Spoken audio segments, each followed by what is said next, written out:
लखनऊ में सीएम योगी से मिलने पहुंचा रामगोपाल मिश्रा का परिवार। सीएम आवास पर हुई मुलाकात। बहराइच में गोली लगने से हुई थी रामगोपाल मिश्रा की मौत के बाद बहराइच में भड़की हिंसा। बहराइच हिंसा को लेकर रामगोपाल के परिवार ने पुलिस पर लगाया आरोप। कहा, पुलिस की लापरवाही के चलते हुई हिंसा, पुलिस की सुरक्षा मिलती तो ऐसा नहीं होता। मृतक रामगोपाल के परिवार ने आरोपियों पर की बुलडोजर कार्रवाई की मांग। कहा, आरोपियों को फांसी की सजा मिलनी चाहिए। उत्तर प्रदेश के बहराइच में कल हुई हिंसा के बाद भारी संख्या में पुलिस बल तैनात है। हिंसाग्रस्त इलाकों में अर्धसैनिक बलों की तैनाती की गई है। कल हुई हिंसा के बाद अब तक 30 से ज्यादा दंगाई हिरासत में। जहां तहां दिख रहे हैं जली गाड़ियां और जले हुए घर और मकान। उत्तर प्रदेश के उप मुख्यमंत्री ब्रजेश पाठक ने बहराइच में हालात नियंत्रण में बताया। कहा, हम पीड़ित परिवारों के साथ हैं, दंगाइयों के खिलाफ कड़ी कार्रवाई होगी। ब्रजेश पाठक बोले, दंगा फसाद समाजवादी पार्टी के डीएनए में है। हमारी प्रतिबद्धता राज्य में कानून व्यवस्था बनाए रखने में। बहराइच बवाल पर बोले समाजवादी पार्टी के नेता अवधेश प्रसाद। कहा, पुलिस की लापरवाही से हुई हिंसा, बवाल के लिए सरकार जिम्मेदार। योगी सरकार का कानून व्यवस्था पर कोई कंट्रोल नहीं। बहराइच की घटना पर बोले मुख्तार अब्बास नकवी। कहा, यह घटना दुखद। जो लोग सांप्रदायिक सियासत करने में जुटे हैं वो हितैषी नहीं। बहराइच में बवाल पर एमएलए सुरेश्वर सिंह बोले, बहराइच में अभी हालात सामान्य, दोषियों के खिलाफ होगी कड़ी कार्रवाई। बहराइच की घटना पर बोले आरएलडी नेता मलूक नागर। असामाजिक तत्वों के खिलाफ कड़ी कार्रवाई होगी, किसी को भी माहौल खराब करने नहीं दिया जाएगा। खाने में थूक मिलाने की बढ़ती घटनाओं पर योगी सरकार सख्त थूक जिहाद के खिलाफ अध्यादेश लाने की तैयारी। लखनऊ में सीएम योगी का वरिष्ठ अधिकारियों के साथ आज बैठक में 2 अध्यादेश को लाने पर लग सकती मोहर।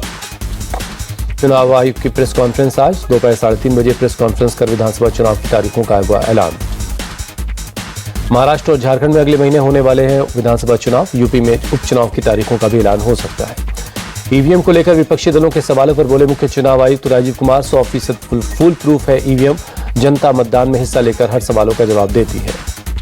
बीजेपी केंद्रीय चुनाव समिति की बैठक आज पीएम मोदी करेंगे अध्यक्षता। महाराष्ट्र चुनाव के लिए उम्मीदवारों के नाम पर मंथन होगा।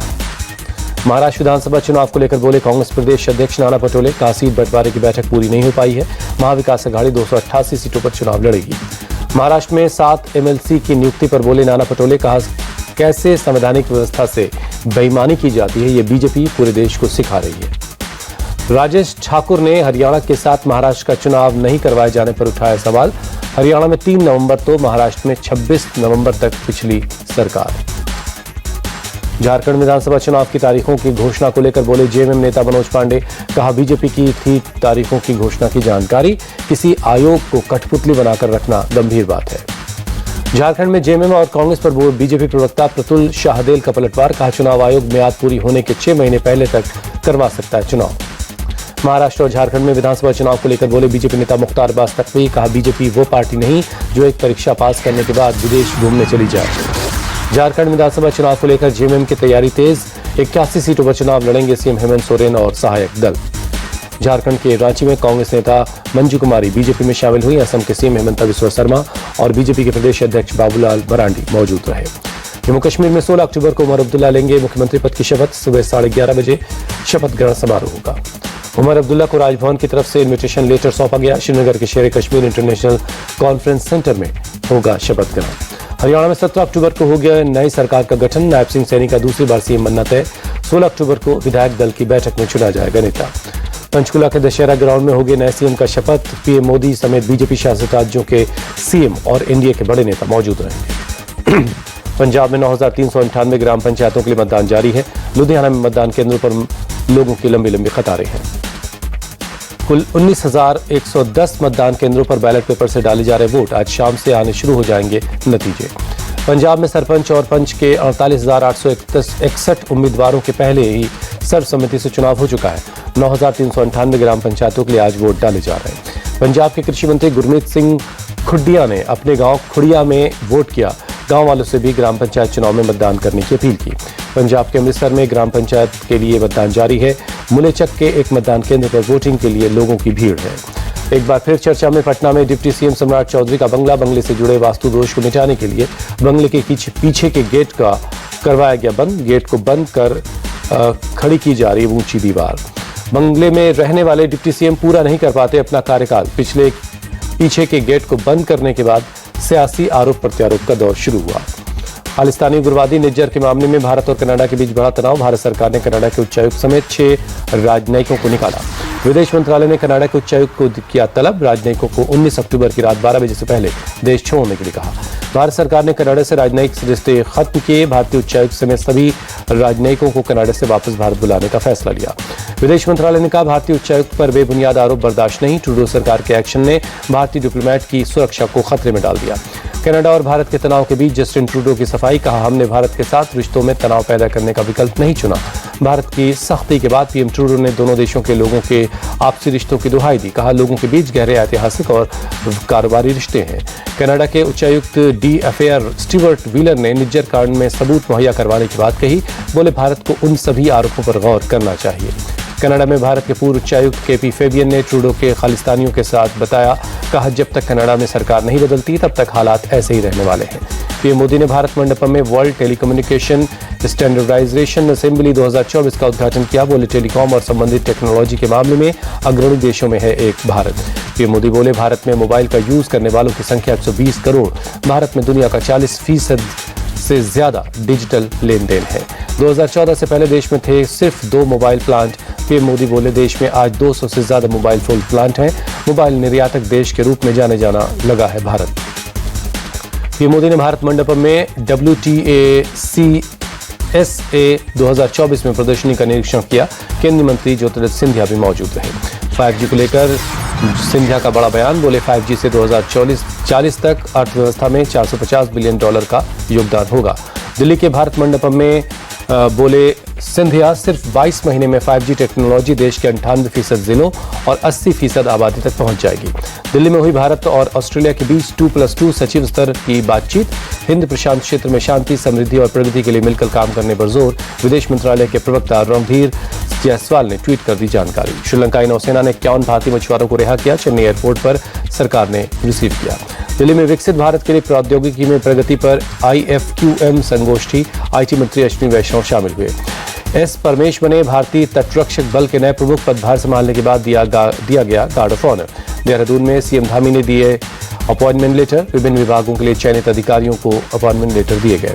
गुजरात में विकास सप्ताह का आज आखिरी दिन है। सीएम भूपेंद्र पटेल ने गांधीनगर में कई अलग अलग कामों के उद्घाटन और शिलान्यास किया। अहमदाबाद में सीएम भूपेंद्र पटेल ने पत्रकारों के लिए स्वास्थ्य जांच शिविर का उद्घाटन किया। गुजरात रेड क्रॉस और सूचना एवं प्रसारण विभाग का फिट इंडिया फिट मीडिया अभियान है। पणजी में निचले इलाकों के लिए वैक्यूम सीवरेज नेटवर्क का उद्घाटन गोवा के मुख्यमंत्री प्रमोद सावंत ने उद्घाटन किया। चेन्नई में आज भी भारी बारिश जारी है। कल से हो रही भारी बारिश की वजह से कई इलाकों में हालात बिगड़े। चेन्नई के अरुम्बक्कम इलाके में भारी बारिश से सड़कें पानी में डूबी। लोगों के घर और दुकानों में घुसा पानी। गाड़ियों की रफ्तार थमी। चेन्नई के कोयम्बदू इलाके में भारी बारिश के चलते जलभराव। सड़क पर पानी भरने से लोगों को हो रही भारी दिक्कत। चेन्नई में कल से जारी बारिश से हालात बिगड़े। शहर के अलंदुर कथियापारा ब्रिज पर भी पानी आ गया है। चेन्नई में इंटीग्रेटेड कमांड सेंटर पहुंचे डिप्टी सीएम उदयनिधि स्टालिन। राज्य में बारिश के बाद बने हालात की जानकारी ली। तमिलनाडु के तिरुवल्लुर शहर में भी सुबह से बारिश, तेज हवाओं के साथ बारिश हो रही है। तमिलनाडु के अलंदूर में कई हिस्सों में भारी बारिश हुई है। तापमान में आई गिरावट, धीमी पड़ी गाड़ियों की रफ्तार। अहमदाबाद साइबर क्राइम ब्रांच को दिल्ली में मिली सफलता। 1000 से ज्यादा लोगों को डिजिटल अरेस्ट करने वाला गैंग को गिरफ्तार किया। छत्तीसगढ़ के सूरजपुर में डबल मर्डर पर बवाल। स्थानीय लोगों ने किया बंद का आह्वान। लोगों ने की कुलदीप साहू की गिरफ्तारी की मांग। सूरजपुर में स्थानीय लोगों के बंद को आह्वान के बाद पुलिस ने बढ़ाई सुरक्षा। पुलिस ने स्पेशल टीम का भी गठन किया। गुजरात के अहमदाबाद में डिजिटल अरेस्ट स्कैम में पुलिस को मिली कामयाबी। 4 ताइवानी नागरिकों समेत 13 लोग पकड़े गए। यूपी के अयोध्या में दीपावली की तैयारियां तेज। दीपोत्सव के लिए दिए तैयार किए जा रहे हैं। पाकिस्तान की हार के साथ भारत का महिला T20 विश्व कप का सफर खत्म हुआ। न्यूजीलैंड की टीम सेमीफाइनल में पहुंची। न्यूजीलैंड ने महिला T20 वर्ल्ड कप के ग्रुप ए के मुकाबले में पाकिस्तान को 54 रनों से हराकर सेमीफाइनल में जगह बनाई। पाकिस्तान के साथ भारत का सफर भी ग्रुप स्टेज में ही खत्म हो गया। टॉस जीतकर बल्लेबाजी करने उतरी न्यूजीलैंड ने 20 ओवर में 6 विकेट पर 110 रन बनाए। जवाब में पाकिस्तान की पूरी टीम 11 ओवर और 4 गेंदों में 56 रन बनाकर ढेर हो गई। पाकिस्तान की जीत पर भारत को सेमीफाइनल में पहुंचा सकती थी। ग्रुप ए से ऑस्ट्रेलिया सभी 4 मैच जीतकर पहले ही सेमीफाइनल में पहुंच चुकी है। न्यूजीलैंड के बल्लेबाज रचिन रविंद्र ने टेस्ट सीरीज से पहले अश्विन और जडेजा की स्पिन जोड़ी पर कहा, ये जोड़ी जैसे स्पिनरों के खिलाफ खेलना बहुत मुश्किल काम होता है। रचिन रविंद्र ने कहा, अश्विन और जडेजा लंबे वक्त तक अपनी लय और नियंत्रण बनाए रखते हैं, इनका भारतीय पिचों पर दबदबा रहा है। Australia allrounder Cameron Green Border Gavaskar trophy से बाहर हुए। ग्रीन को जनवरी में होने वाले श्रीलंका दौरे को भी छोड़ना पड़ सकता है। पीठ की सर्जरी करवाने वाले हैं कैमरन, जिसके चलते उन्हें कम से कम 6 महीने क्रिकेट से दूर रहना पड़ सकता है। ओलंपिक पदक विजेता निशानेबाज मनु भाकर का बयान, कहा मैं नवंबर से ट्रेनिंग के लिए वापस आऊंगी, शायद अगले साल तक मैच में भी आ जाऊंगी। मनु भाकर ने कहा मैं सभी खेलों को अच्छी तरह फॉलो करूंगी, लेकिन नजरें 10 मीटर और 25 मीटर पर होंगी। बोली मुझे खुशी है कि लंबे वक्त के बाद परिवार के साथ वक्त बिताने का मुझे मौका मिला है।